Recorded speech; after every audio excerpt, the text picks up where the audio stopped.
છેલ્લા 2 દિવસથી કચ્છ પશ્ચિમ એસપી સાહેબની સૂચના મુજબ ભુજ ડીવાયએસપી શાહ સાહેબ, A division, B division PI અને સિટી ટ્રાફિક પીએસઆઈ સાથે સમગ્ર શહેરમાં ટ્રાફિક ડ્રાઈવનું આયોજન કરવામાં આવી રહેલું છે.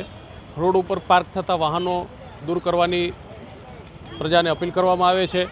જે લોકો કાયદા વિરુદ્ધનું ભંગ કરે છે, જેમ કે વગર લાયસન્સે વાહન ચલાવવા, બ્લેક ફિલ્મ ચલાવવી, ચાલુ વાહને મોબાઈલના ઉપયોગ કરવા, વગર લાયસન્સ, વગર આરસી બુક, વગર વીમા પોલિસી સાથે જે વાહનો મળે છે તેઓ વિરુદ્ધ દંડનીય કાર્યવાહી કરવામાં આવેલી છે.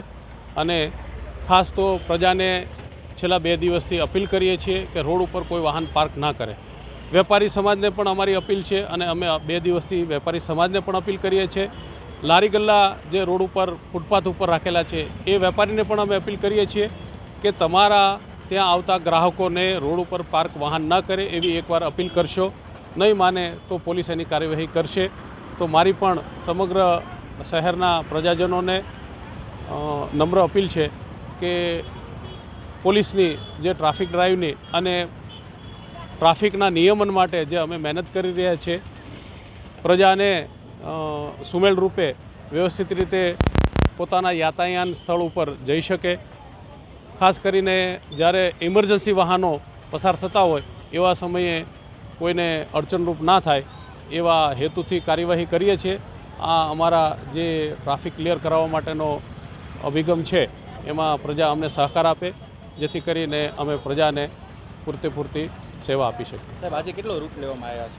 આજે એસટીની આજુબાજુ, એસટી રોડ, પેલા વાણિયાવાડની અંદર, મેન બજારના બધા વિસ્તારમાં જાતેથી ફૂટ પેટ્રોલિંગ ફરવામાં આવેલું છે અને દરેક પ્રજાને અને વેપારીને પણ અપીલ કરવામાં આવી છે.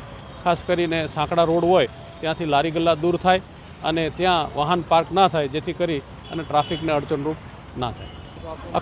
ખાસ એ લોકોને જ પણ દરેક જગ્યાએ લારી ગલ્લાવાળાને અમે સૂચના આપી છે અને સંદેશો પણ આપીએ છીએ કે તમારે ત્યાં આવતા ગ્રાહકો રોડ ઉપર પાર્ક વાહન ના કરે એવી અપીલ કરશો.